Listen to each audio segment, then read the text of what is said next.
Handheld radio, very crucial. We keep in touch because we will be separated through the Hamvention.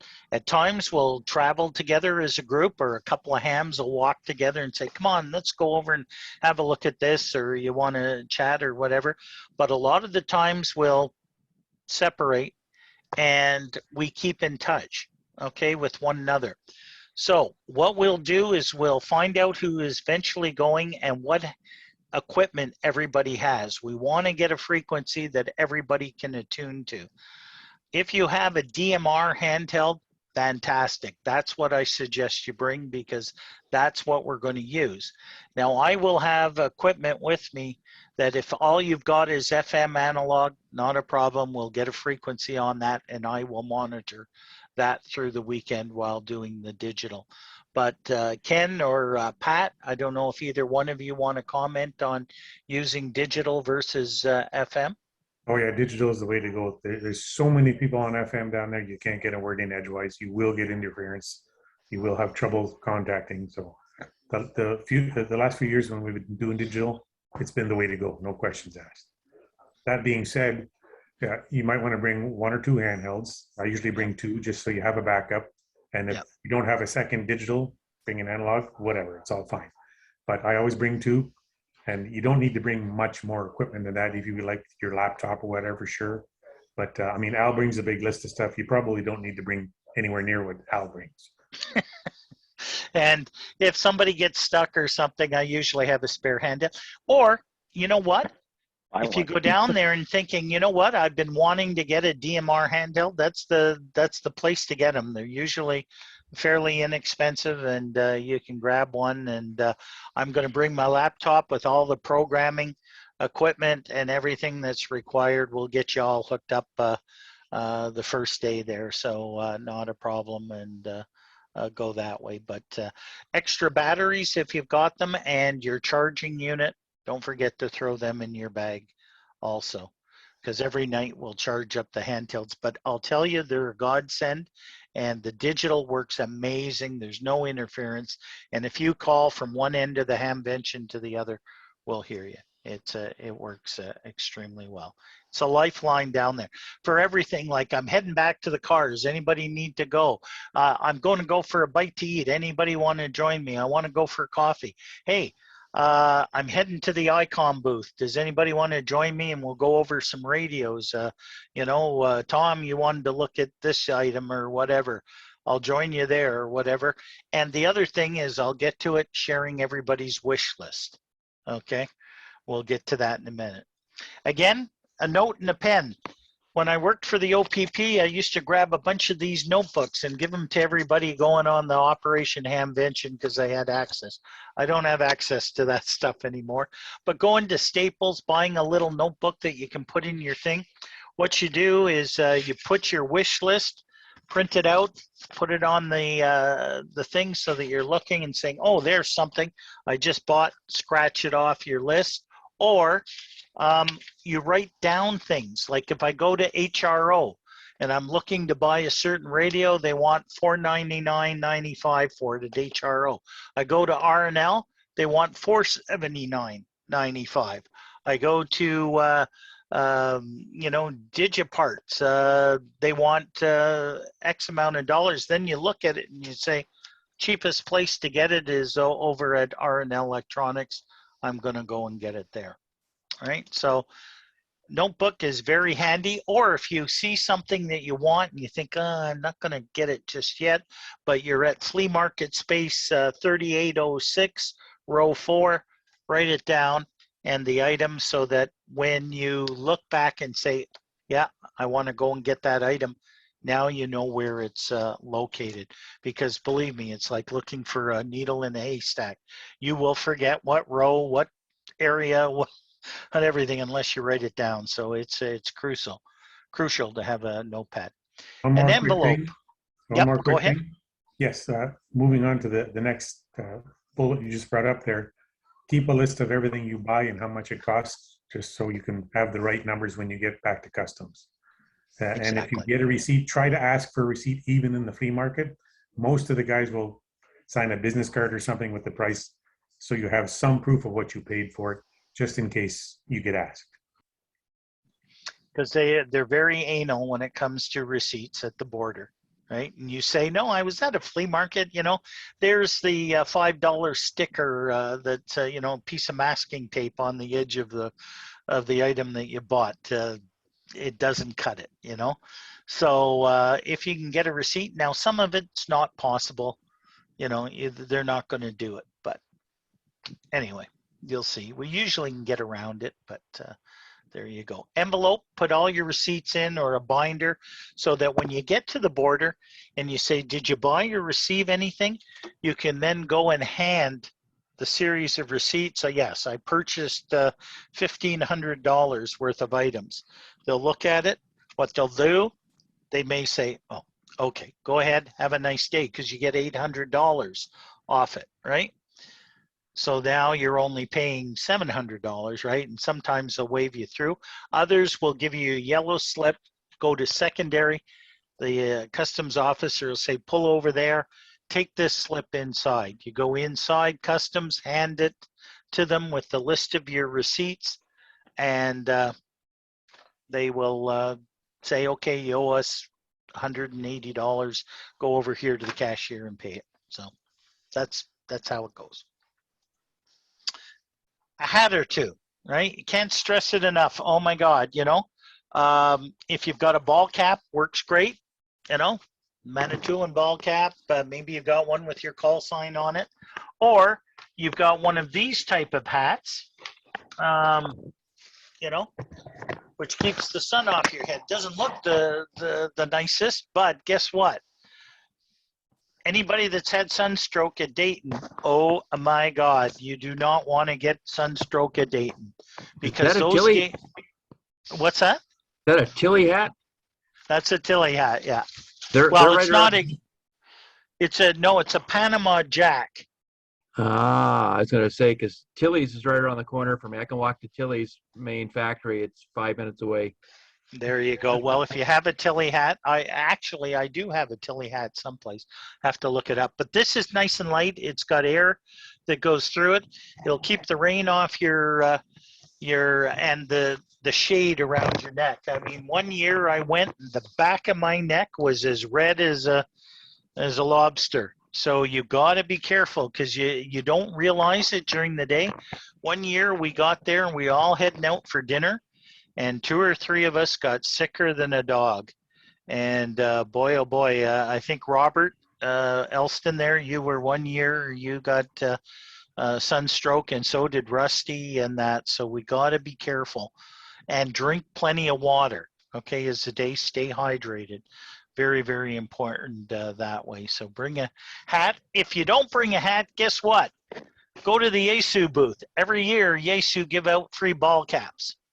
All right, you can at least get a ball cap from Yaesu, and that they're amazing that way and do a good job. So don't hesitate to bring that down. Suntan lotion.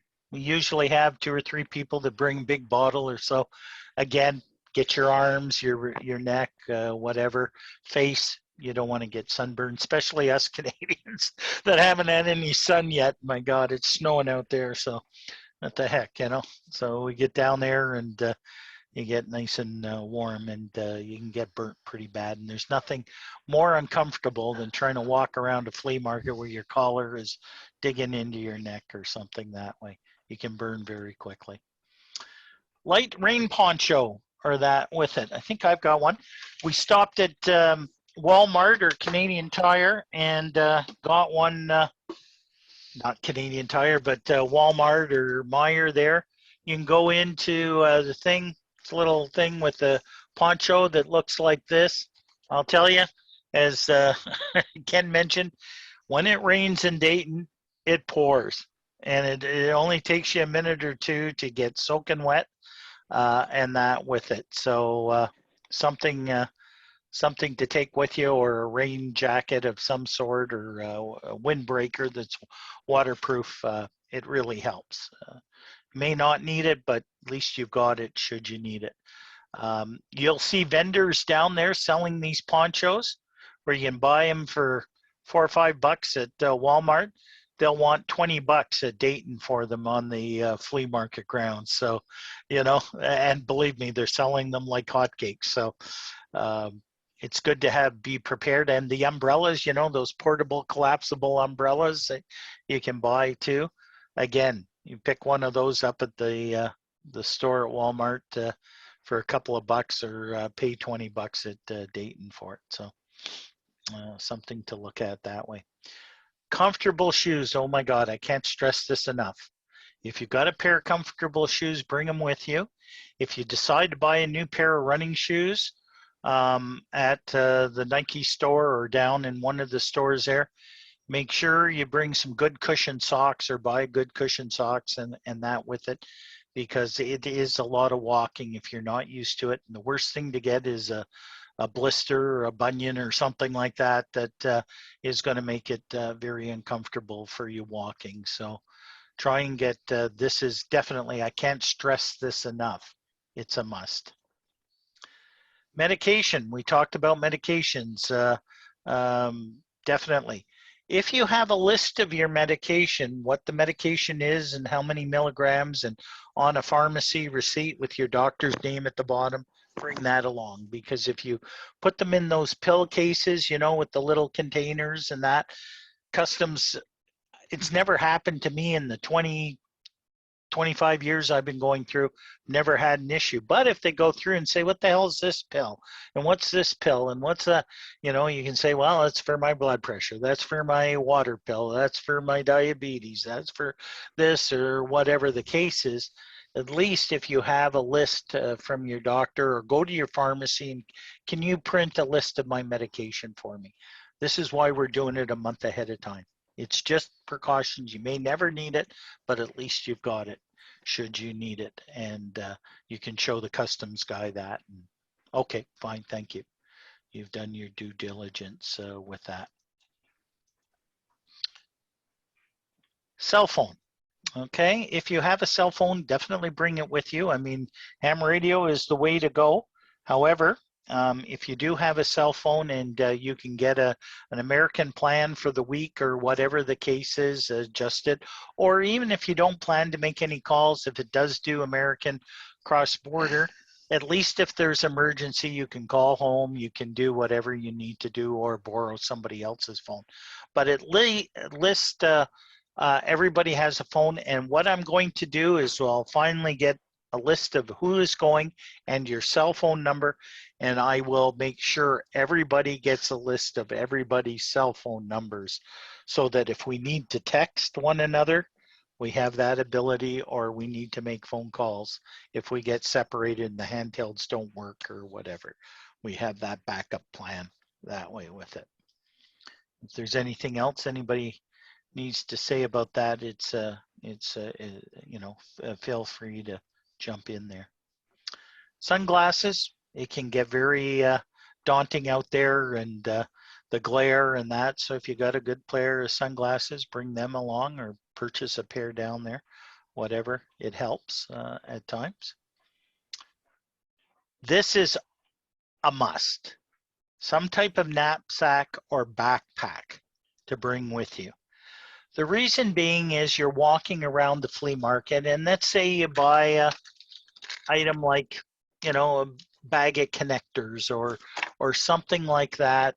You buy a small meter, or you buy a roll of coax seal, or you buy whatever you buy. They don't give you bags there, right? I mean, some dealers have the shopping bag, you know, with the ICOM logo on it or something, but usually big ticket items. But if you're going around the flea market, or even the commercial dealers, and you pick up a couple of these connectors and pick up a couple of these and that, you don't normally have some place to put them. And the thing is, you don't want to be running back to the car with small items like that. So if you carry a satchel or a backpack on you, you can put these items in it and still go around the flea market. I can't stress it enough. If anything you're going to bring a knapsack or a backpack. If you don't have one, when we stop and go shopping in Birch Run, we'll go over to Meijer or go to the outlet mall and buy one. Even good to carry your water bottle with. Yeah, water bottle. Well, absolutely. They're a necessity, because if you're a guy or lady that likes to pick up brochures at some of the vendors, then you can come back with a stack of brochures on every radio that's out there, and you don't want to be carrying them in your hands, right? So throw them in your knapsack or that, because every place you go, there's usually, just going through a bunch of stuff.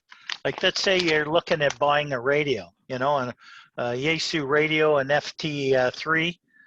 There's a nice brochure that's got all the information in it. You want to take it back to your room that night, and you're debating whether to buy one. You have questions about it.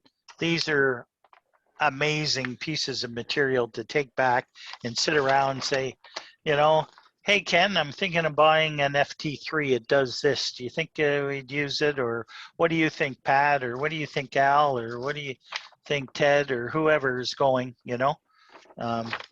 they're really good. But if I bring back 50 of them, okay, not the same item or whatever, it's a lot to carry with you. So again, put an asterisk beside this, very important. Laptop, as we said, now we got to do this arrive can, or if we're programming a radio or something for you, I'm going to bring my laptop. So if you have one, you want to bring one that's handy for you, great.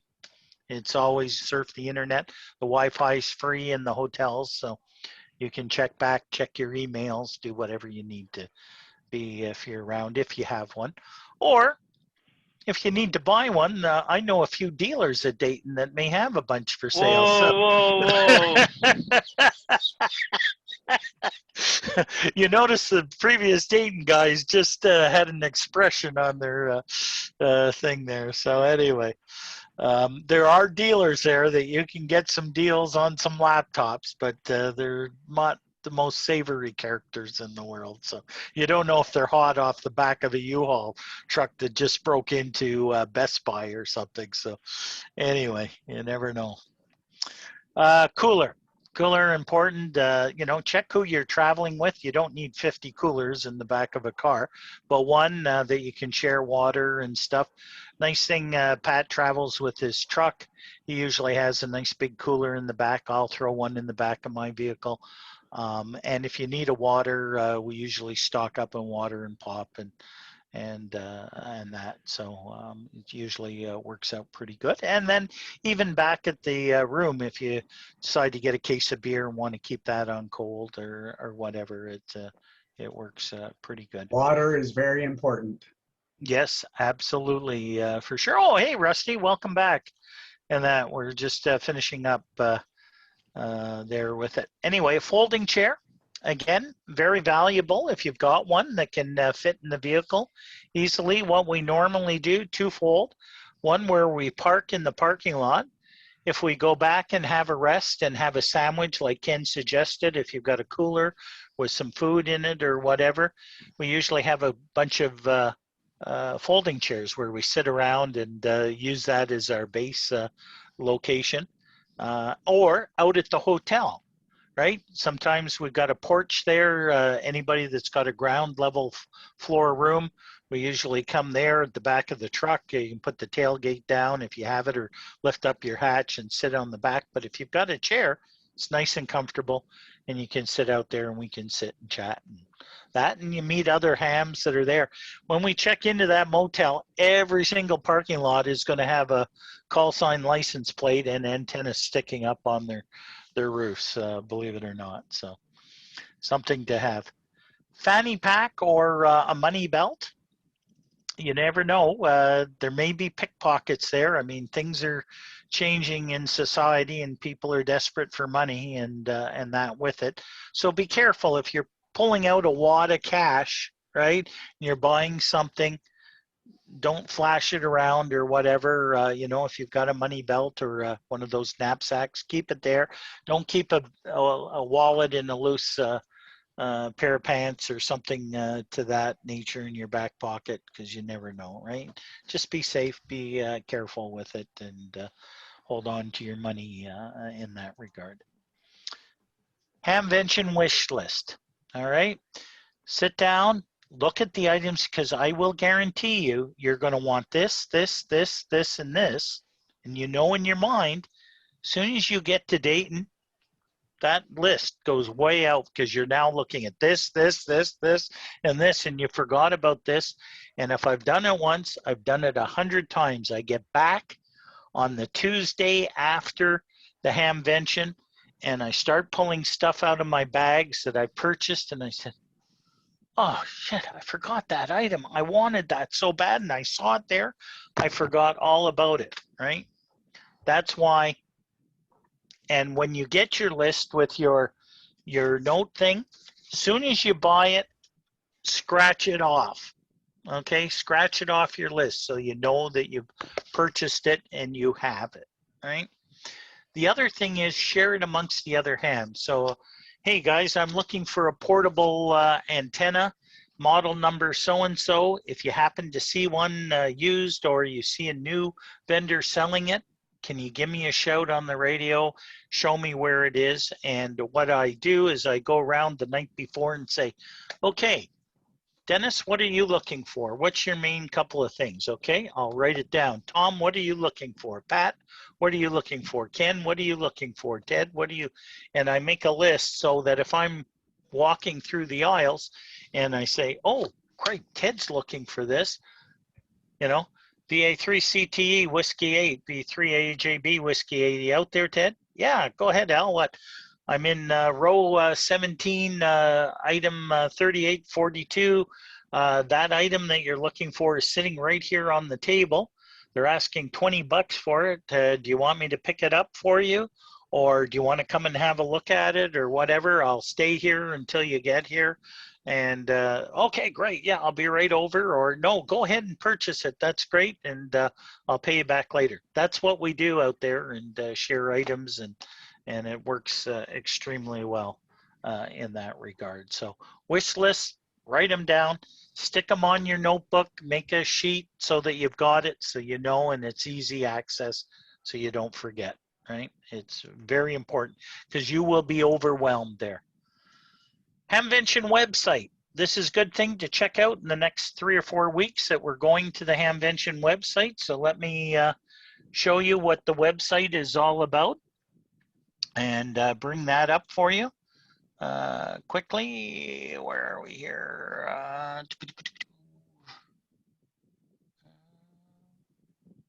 Al, you're probably going to be getting to this, but you mentioned that you at the gate you could buy a program. Is Yes, that available? Is it's that coming available? up. Stand by. Okay. Stand by, buddy. Why didn't that come up? Let me try this again. Go back here. Okay, here we go. All right, now we'll go back. Yeah. This is very handy to do because you can, if you're looking for particular dealers and you want to know what building they're in, you can go on the Hamvention website like Al's doing, and they will list all the vendors and what building they're in. So if you're looking for the ham radio outlet, you'll know they're in building 1 or 2 or whatever, and it's very helpful for initially when you want to shop and get the main item you want to get or the main items, you'll know where the various vendors are in which building. Exactly. It's also very important if you're going for a specific item, like a more pricey item. This year, there's a very big shortage on a lot of electronics and stuff. Absolutely. Get it right away, because if you don't get it right away, you probably won't get it. Yeah. No, that's a good point, Ken, because we don't know what the stock is going to be like. So I'm going to cover that in just another second or two. I see it's past 12. I've only got about another 15 minutes here if people bear with me. But here's the Hamvention website. I'm not going to go to all the areas, but any information, it's got a countdown thing on it with it. Just a little bit about the Hamvention. Here's the grounds that we're going to be at, just to show you some of the changes with it. It is a wide, vast space. And that, as you see the pictures scrolling through, plenty of parking, plenty of spots for vendors. Now you notice the dips in the the field, if it pours rain, that can become a mud fest. So that's why it's important to get to the Hamfest early and get a pavement parking. Because boy, if you've been there and see cars get stuck, they bring in a series of tow trucks at 100 or 200 bucks a shot to pull you out of the field. You know, I mean, that's not fun at all. And then your vehicle's all covered in mud. So if we can get there early, get on pavement, get close to the gates. Here's the buildings that are there. They're huge buildings. Again, there's a lot of walking. But if you want, you can do scooter rentals. They have those, and they are a godsend if you decide to use them for sure, because they work very well. But Now, they're is this huge. the- Yeah. Mhm. Sorry, is this the same place that had the tornado hit a couple of years back?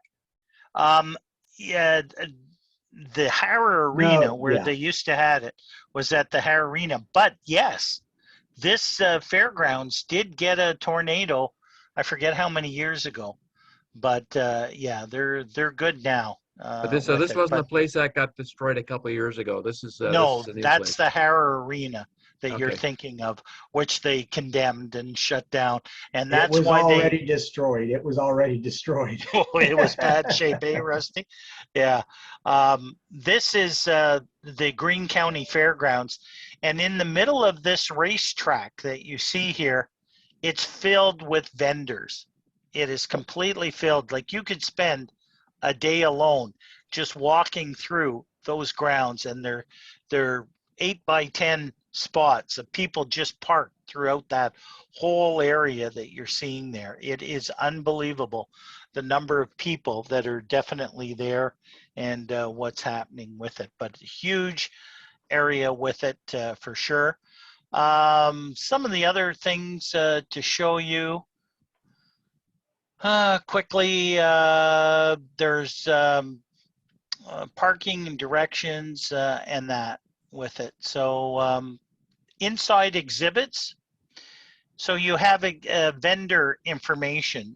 This is great. You can download the list of the vendor list. If you click on that and have a look at the vendors, you can click on the outdoor vendors. It will show you which buildings they're in. So in building 1 and that, it has maps. Okay, so that if you're looking for a particular vendor and their vendor number is 1310, you're able to go. They're in building 1. They're in the second row, second booth down. It's very well done. And as Ted was mentioning, I'll just get out of this for a minute here. So go to the Hamvention. It's www.hamvention.org. O-R-G is the website for that. And there it is When there. we buy our tickets the night before there, they usually have a handheld printout, a small booklet that you can get that's got all the same information in it. So you can get a hard copy when you're there. So don't panic too much. Yeah, exactly. With it.